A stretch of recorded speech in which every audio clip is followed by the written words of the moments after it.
Our second reading for this morning comes from the first epistle of John. There was a time when people thought that 1 John was written by the same person who wrote the Gospel of John, but nowadays most scholars believe that significant differences in writing style mark this as a different author, but still an author that comes out of John's community, an author for whom the Gospel of John is formative and speaks of the same understanding that the writer has.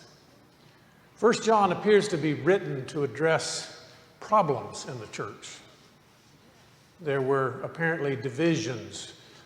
John's gospel had proved to be attractive to people that were known as Gnostics. Gnostics, from the Greek word gnosis, or knowledge, were people who thought Earth was a bad place, that an evil being, an evil deity had somehow imprisoned these spiritual beings that were humans in these bodies. But there was secret knowledge, secret gnosis that could let us escape. And some Gnostics blended Gnosticism with Christianity to form a sort of perverted kind of Christianity that appears to have made its way into John's community and is part of the problem addressed in the reading. And so let us hear a brief section of 1 John. See what love the Father had given us, that we should be called children of God, and that is what we are. The reason the world does not know us is that it did not know him. Beloved, we are God's children now. What we will be has not yet been revealed. What we do know is this: when he is revealed, we will be like him, for we will see him as he is. And all who have this hope in him purify themselves just as he is pure. Everyone who commits sin is guilty of lawlessness. Sin is lawlessness. You know that he was revealed to take away sins, and in him there is no sin. No one who abides in him sins. No one who sins has either seen him or known him. Little children, let no one deceive you. Everyone who does what is right is righteous, just as he is righteous. The word of the Lord. Thanks be to God. In recent years, I've begun to wonder if the church is any longer viable. I'm not talking about Falls Church Presbyterian in particular, but about church in general. And I'm not talking about whether the institutional church might persist. Rather, I'm talking about whether the church is any longer capable of living into its calling, of being who it is called to be. A number of understandings lie behind my worries. I understand the church to be the body of Christ, a community that shows Christ and is Christ in and for the world. It models the way of Jesus in stark contrast to the typical ways of the world.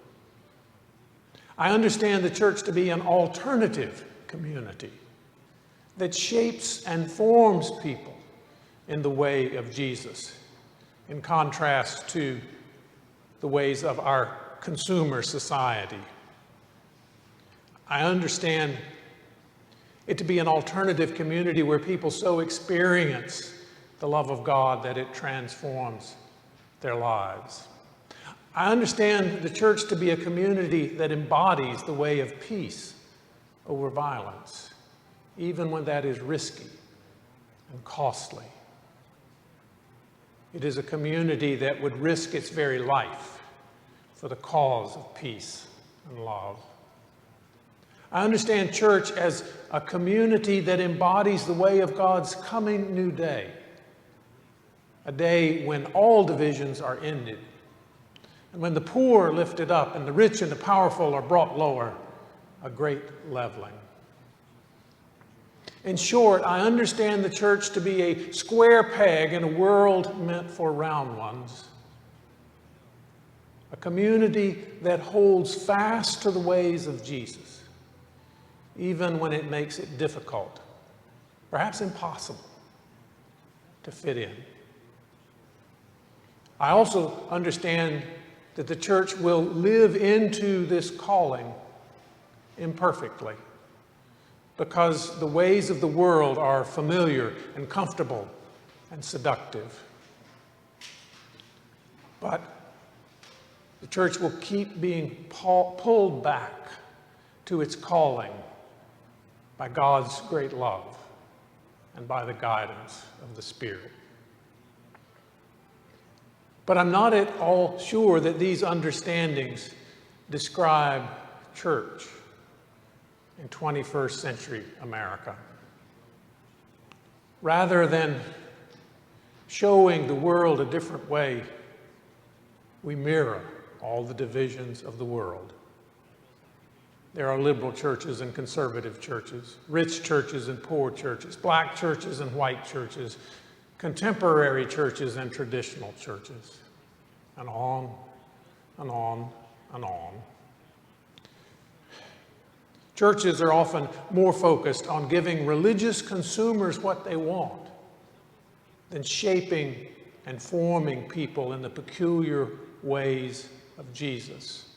They're willing to twist the faith in order to make it perfectly compatible with a consumer society focused on money and success and things.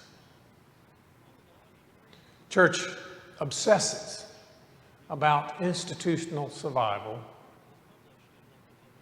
and it rarely risks anything costly. Almost non-existent is the church that would lose its life for the sake of the gospel. Church is willing to get in bed with the most unsavory characters to achieve power and status.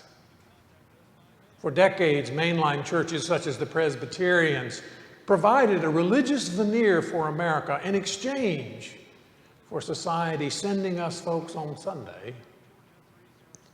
More recently, conservative evangelicals have sold their soul for political power. Sometimes it's beyond incredible that God puts up with all of this. Surely there are other means for God to show the world the shape of life as it is intended to be lived. Surely there are other avenues to redeem the world, to finish what Jesus started. But I don't want to give you the impression that this is an entirely new problem, that the church has long been pristine, but somehow recently it went off the rails. There were problems from early on. Problems with church prompted the first epistle of John, from which we just heard a small portion. Apparently, divisions have formed in John's faith community. Some, likely members who had blended Christianity with Gnosticism, argued that only spiritual sins mattered.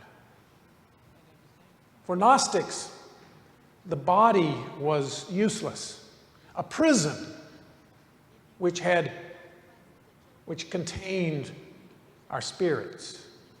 From that, they argued that bodily sins did not matter at all. All that mattered was knowledge and belief. 1 John is written in part to counter such false teachings. For the writer, the Word became flesh.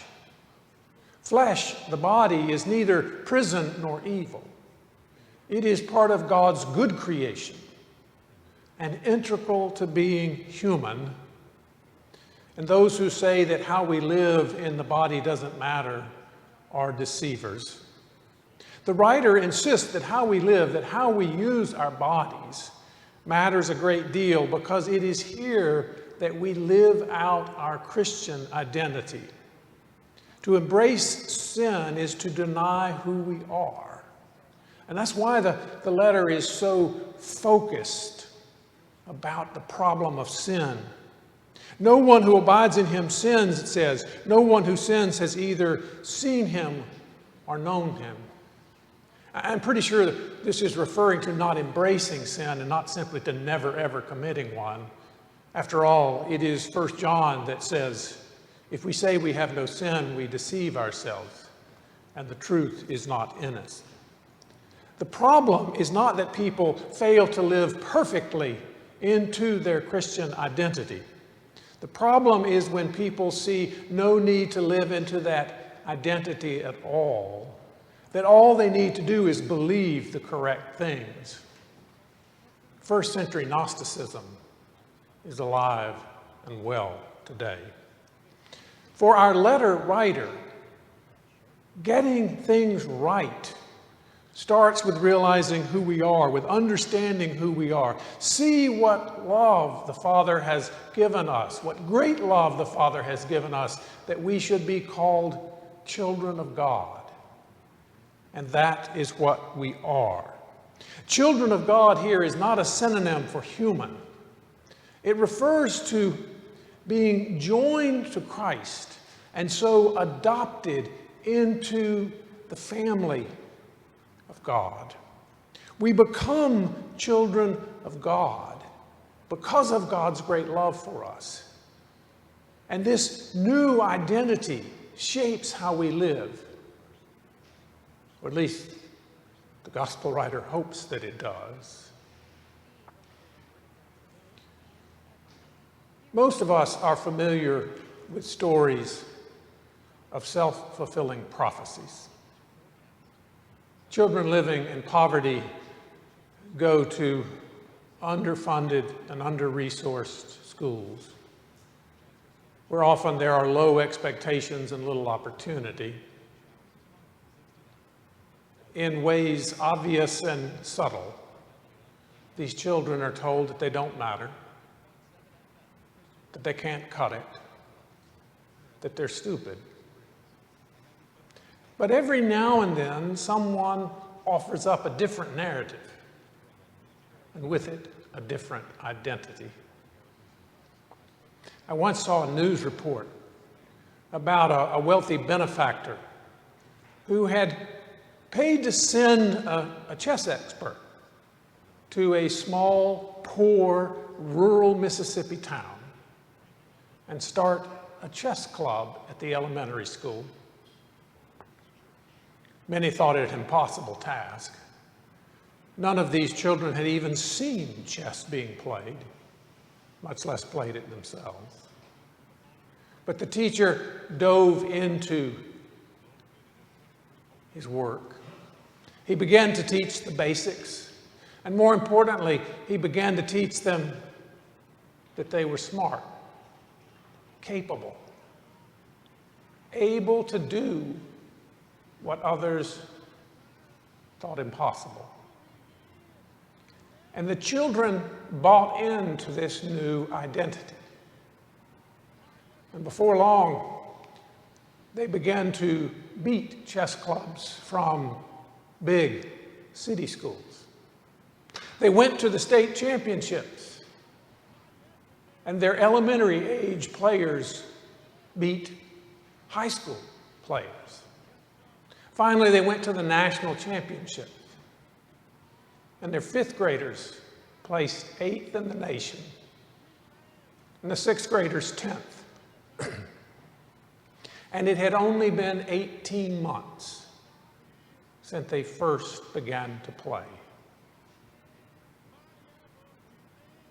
And like that chess teacher, the writer of 1 John offers up a different narrative, a different identity to his charges, his little children as he calls them.